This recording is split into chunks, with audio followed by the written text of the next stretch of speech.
Hello guys! Welcome to Unicorn Princess Tarot. So ito ang ating astrological reading para sa iyo, Scorpio.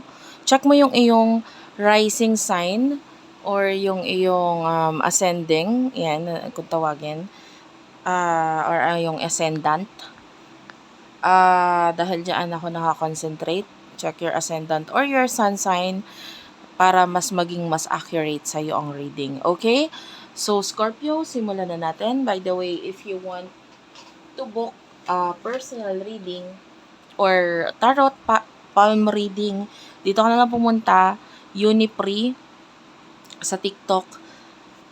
Meron tayong mga bracelet na available dyan na may kasama siyang astrological reading, palm reading, or tarot reading, kung ano yung gusto mo. Okay, so let's start your reading, Scorpio. Magsimula muna tayo doon sa magaganap na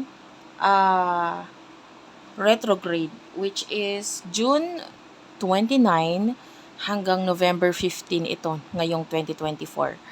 Si Saturn ay nandoon sa Pisces. And also si Neptune, ngayong July na paparating, July 2 hanggang December 7 naman ay nasa Pisces din. So, ito ay nasa iyong 5th house. So,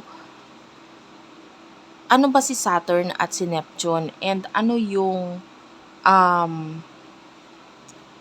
retrograde or ano magiging effect nito sa'yo, itong retrograde na ito? Okay. So, pag si Neptune kasi is, a very spiritual planet, a very mysterious planet. Okay? And ito yung nakakonekta sa iyong, higher self.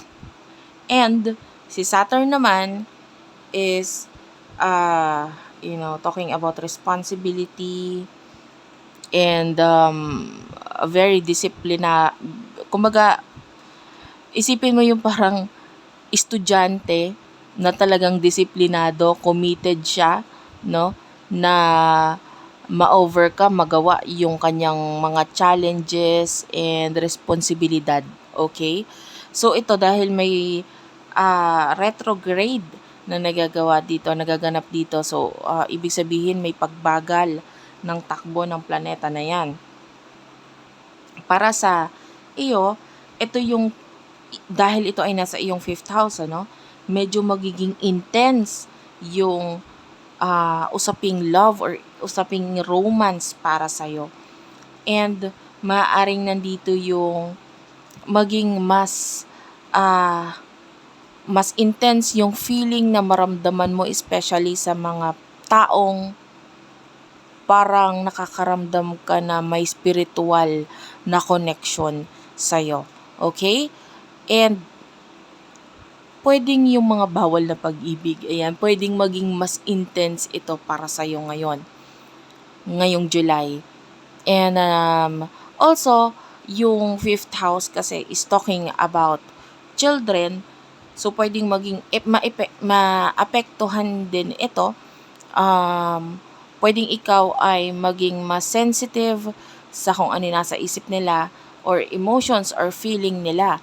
And dahil doon, magkakaroon ng parang feeling mo restriction or parang nandun yung feeling na parang ang hirap kasi parang lalo na nga kung ito ay love or challenge regarding sa love, pag-ibig, ito yung mas maiisip mo kung ano yung iisipin itong mga bata na ito or kung ano yung mararamdaman nila. So medyo nagiging sa'yo yun,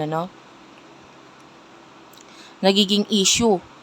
And because nasa sa 5th house sila and that is in Pisces, nakukuha mo yung sobrang emotion, na dumadaloy masyado sa'yo.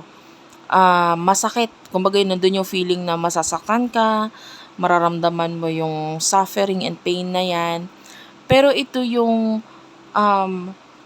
time wherein mas magigising ka sa katotohanan kung ano talaga yung gusto mo. Okay? Dahil yung Saturn retrograde, ito yung time na mas maiintindihan mo sa sarili mo kung ano talaga yung um, relationship na hindi nag improve para sa'yo. And this is also the time na mas i-improve mo yung sarili mo. And malalaman mo kung ano talaga yung mahalaga. Malalaman mo talaga kung ano yung mas magbibigay sa'yo ng long term na para maabot mo yung mga goals mo na yan. And also, this is the time na maaaring magkaroon ng pagbabago regarding sa iyong views, no, or pananaw, lalo sa usaping love and friendship. Okay? Also, this is the time na ikaw ay magiging mas vulnerable. Yan. Ito pa.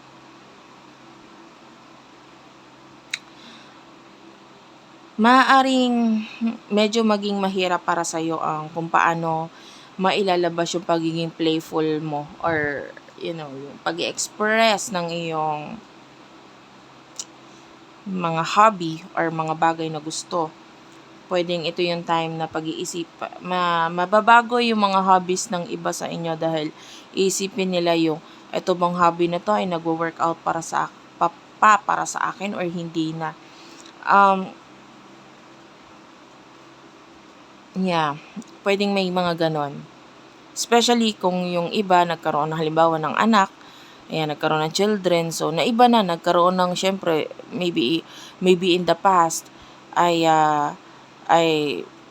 lagi kang nasa labas, nasa kaibigan, ganon. This time, medyo may iba mapupunta or masishift siya sa children. Okay?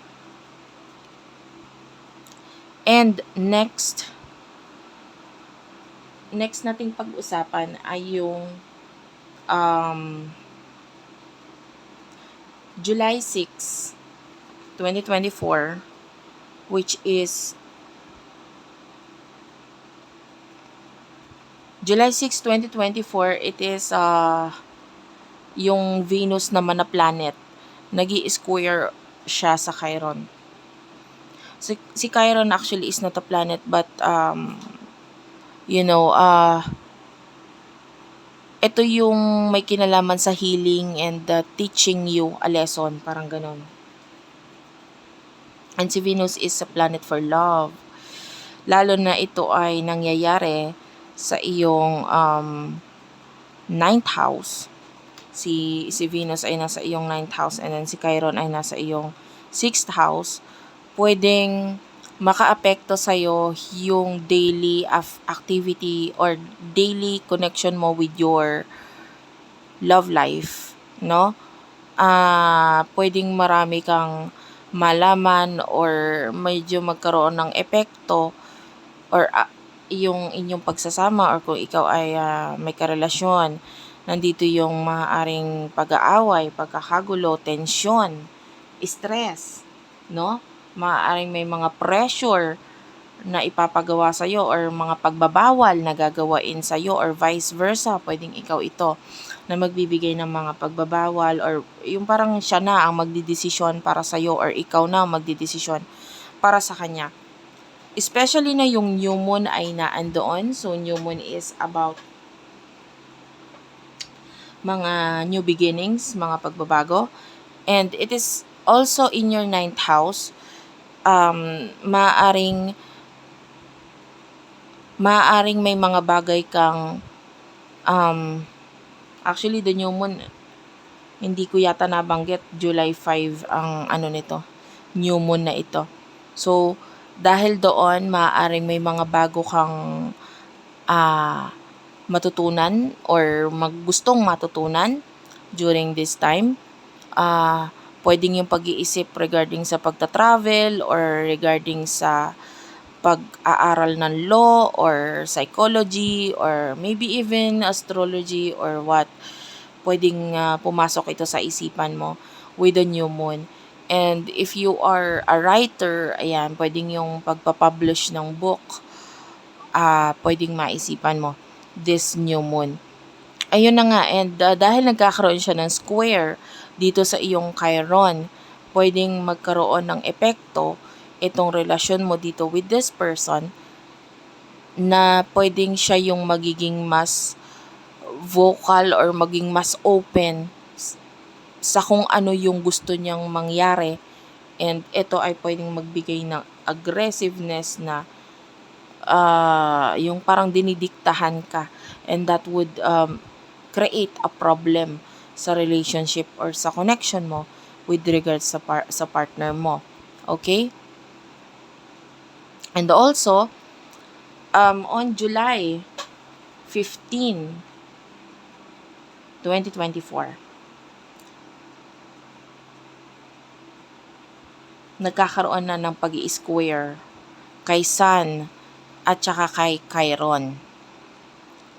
And also, hindi lang yon, si planet of Mars and Uranus ay nasa Taurus. Okay? And ito ay nasa iyong 7th house.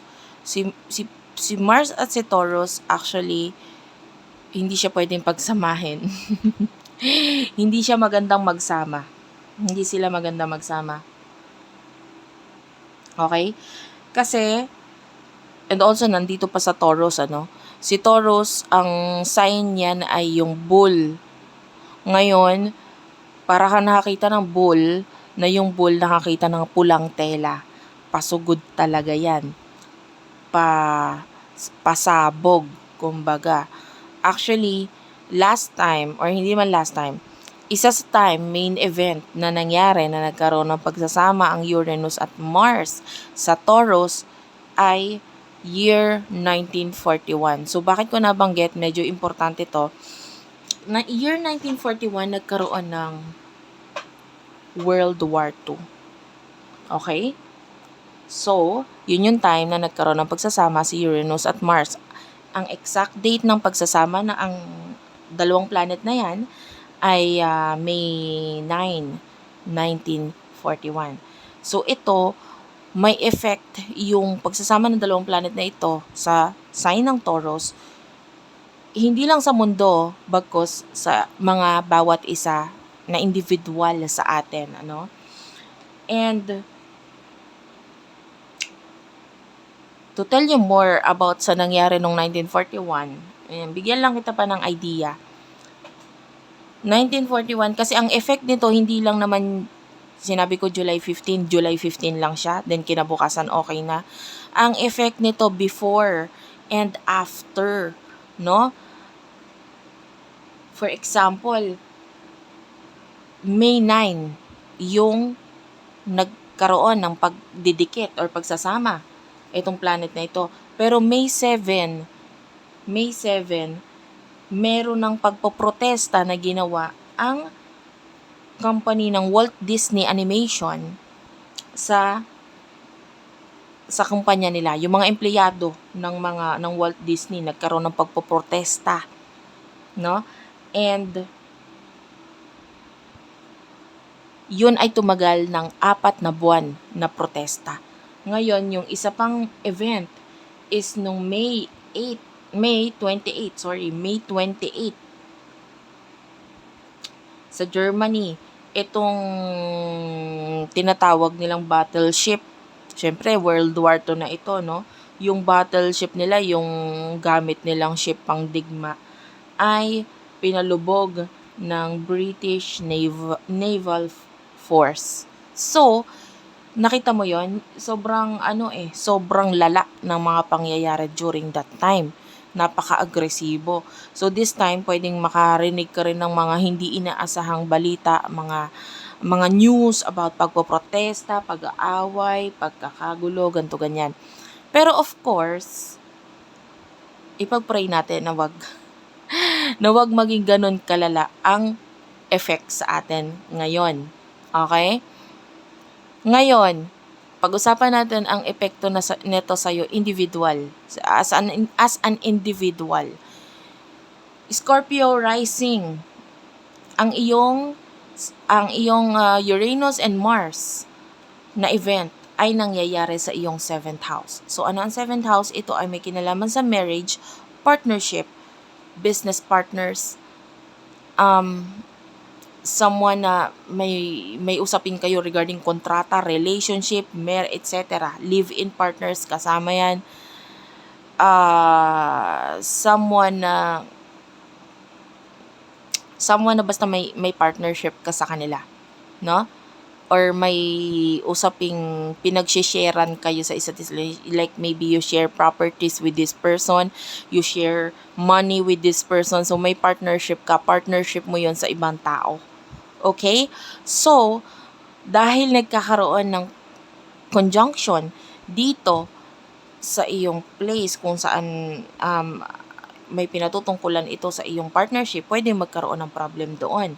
High chance ang pag-aaway pagdating sa mag-asawa, magka-live-in, or doon sa mga nabanggit ko kanina. And if this is a relationship or connection na hindi na talaga nag-work out para sa'yo, high chance na ito ay mauwi sa hiwalayan or tapos na ang relasyon, parang ganun. Pagtatapos ng relationship sa mga taong ito. And also, doon, if you have a business partner, pwede magkaroon ng tensyon, pag-aaway, pwede magkaroon ng hindi mga inaasahang news regarding dito sa bagay na ito, no, sa pag-uusap ninyong dalawa na pwedeng magdulot ng hindi maganda. Okay? And also, if you are single, pwede rin naman na magkaroon ng lakas ng loob para magawa ng action regarding doon sa iyong nararamdaman para doon sa person na gusto mong makapareha. So high chance din naman. Yung iba maganda naman ang maaaring maging effect dahil yung Uranus kasi is a planet na may kinalaman sa change, mga unpredictable or hindi inaasahang pagbabago, no? And also, this is a planet of rebellion. So, for some of you, kahit pa sabihin na nating may kakonect, may karelasyon na yung person na gusto mo, pwedeng gumawa ka ng action during that time, or maybe yung person in the past, pwedeng gumawa ng action, makipag-connect, makipag-communicate sa'yo to tell you kung ano talagang kanyang feelings for you, na pwedeng ito yung magdulot ng malaking pagbabago pagdating sa connection or sa relationship mo. 'Di ba? Especially na nandun nga tayo sa Saturn retrograde and ang Neptune naka-retrograde din. And dahil ito ay naka-retrograde din, pareho, so high chance din na person or people in the past ay pwedeng bumalik sa buhay mo.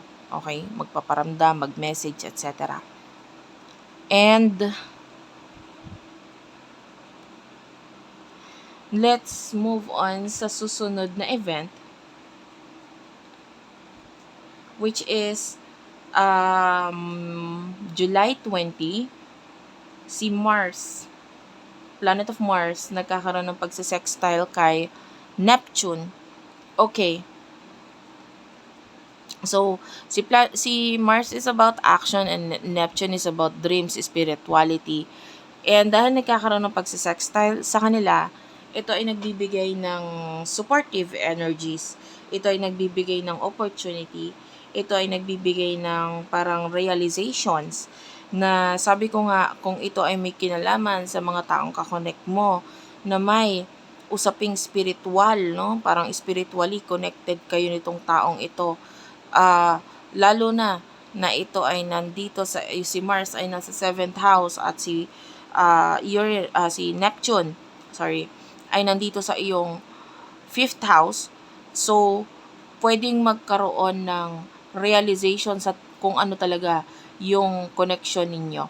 And maaring nandun yung ma-feel mo na ay kailangan baguhin na natin itong connection na ito, isakatuparan na natin 'to, ay ano, maaaring magkaroon din ng opportunity for this past person na magkaroon ng relationship kahit pabawal ang connection na ito, especially with the fifth house. So ito ay may kinalaman sa love, romance, and love affair. So yung mga bawal na relasyon pwede magkaroon ng pangyayari or connection, partnerships sa inyo. Okay, so moving on to the next event, which is July 21. July 21, meron tayong full moon sa Capricorn. And also, meron din tayong Mercury na nag-i-square sa Uranus.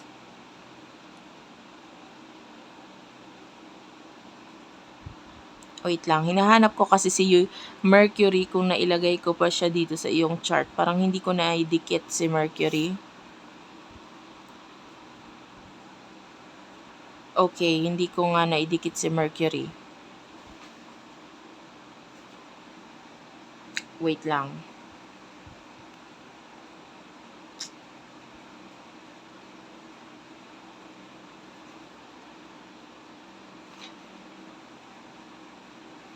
So, titignan ko na lang yung pinaka-chart para mas makita natin.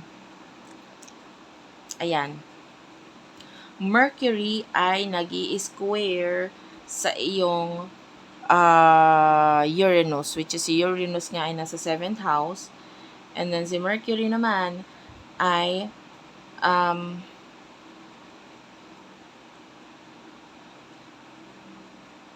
ayan, nasa Leo. Okay, nasa Leo. So, nasa 10th house yun.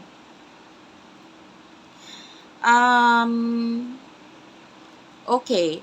Dahil nasa 10th house mo si Mercury and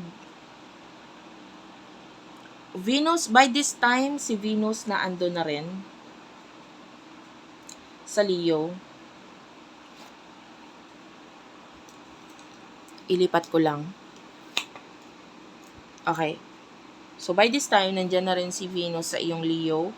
Si Mercury nandyan sa iyong Leo. High chance na magkaroon ng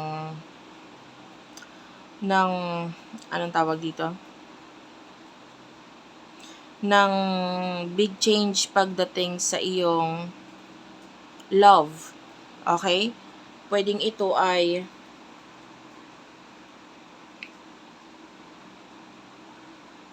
tinitignan ko lang kung naka-conjunct eh. Wait lang. Ay, sorry. Hindi ko pala makikita dito.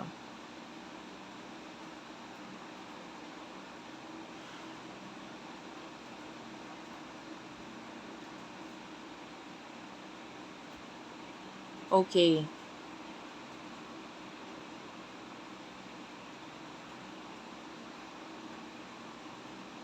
Okay. So, tinitingnan ko lang kung naka-conjunct si Venus bago ko ituloy kay Mercury. Hindi. Ang meron ay ang Mercury na nag-i-square sa Mars. And also, nag-i-square kay Uranus. So, ito ay high chance ng pag-aaway with regards sa partnerships, relationships, and also at the same time, pagdating sa work, pagdating sa career, business, pwede magkaroon ng malaking pag-aaway dyan. And that is on July 21, 2024. And also dahil ito ay nasa full moon or during that time ay full moon yun, maaaring kung ano yung iyong minanifest noong new moon, pwedeng maisakatuparan siya during that time, no? Bago mag-end ang July.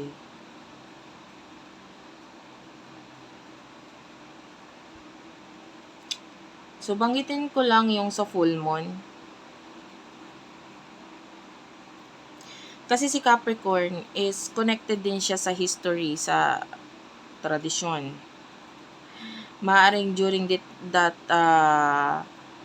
this time, maaring ma-question mo yung sarili mo or pwedeng may open mo sa iba yung tungkol sa kung ano ba talagang gusto mo. 'Di ba? Pwedeng may open mo, pwedeng masamain din nitong mga partners na ito with regards to love or partners, business partners, etc. Kung ano yung mga mababanggit mo regarding dito. And dahil maaring may mga limitasyon, may mga boundaries or commitment na maaaring isiset or ibibigay sa'yo or sasabihin sa'yo na hindi mo um, magustuhan. So, possible talaga ang away.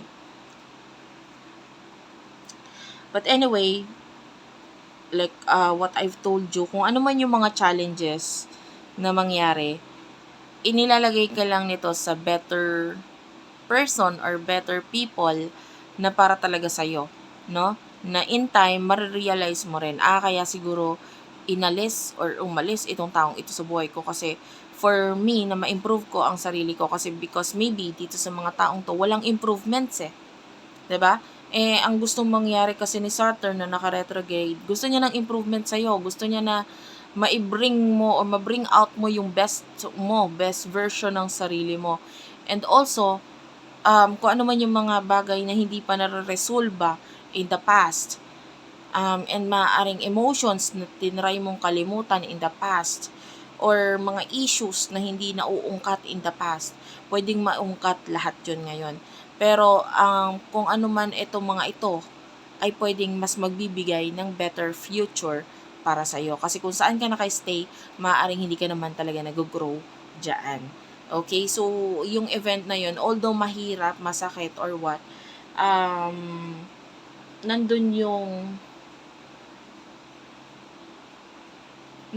yung completion para sa kung ano talaga yung dapat para sa'yo. Okay?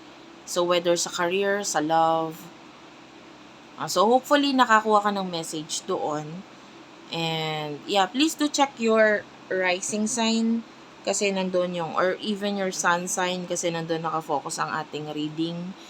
And sa mga susunod ko pang reading sa astrology, ganun ang ganun. And, yeah, please do comment na lang dyan sa baba. Kahit po heart-heart lang, smileys, malaking bagay yun sa akin. And also, may nakikita ko nagko-comment guys na regarding sa digmaan or what, kung anong masasabi ko regarding doon. I'm really, really sorry to say kasi may mga ganon, china-challenge ako sa comment na nag-comment ako, ganto ganyan. Ano namang maiko-comment mo sa regarding sa China and Philippines. I'm sorry to say, pagdating sa part na yun, hindi ako magko-comment kasi hindi ko po gusto yung mga ganyan. No? Nag-i-spread po ako ng positivity sa aking channel and as much as possible, gusto ko ay ma-guide ko yung mga tao ng maayos and hindi yung magkagulo. Magkagulo kayo sa comment na sabihin nyo ganito, ganyan ko ng mga kanya-kanya ninyong mga issues regarding dyan sa bagay na yan. Kasi po ako dyan, wala, kung ba hands up po ako dyan. Isipin nyo na lang kung ano yung gusto nyong isipin sa aking reading. But yeah, anyway, thank you for watching. I love you all and bye-bye.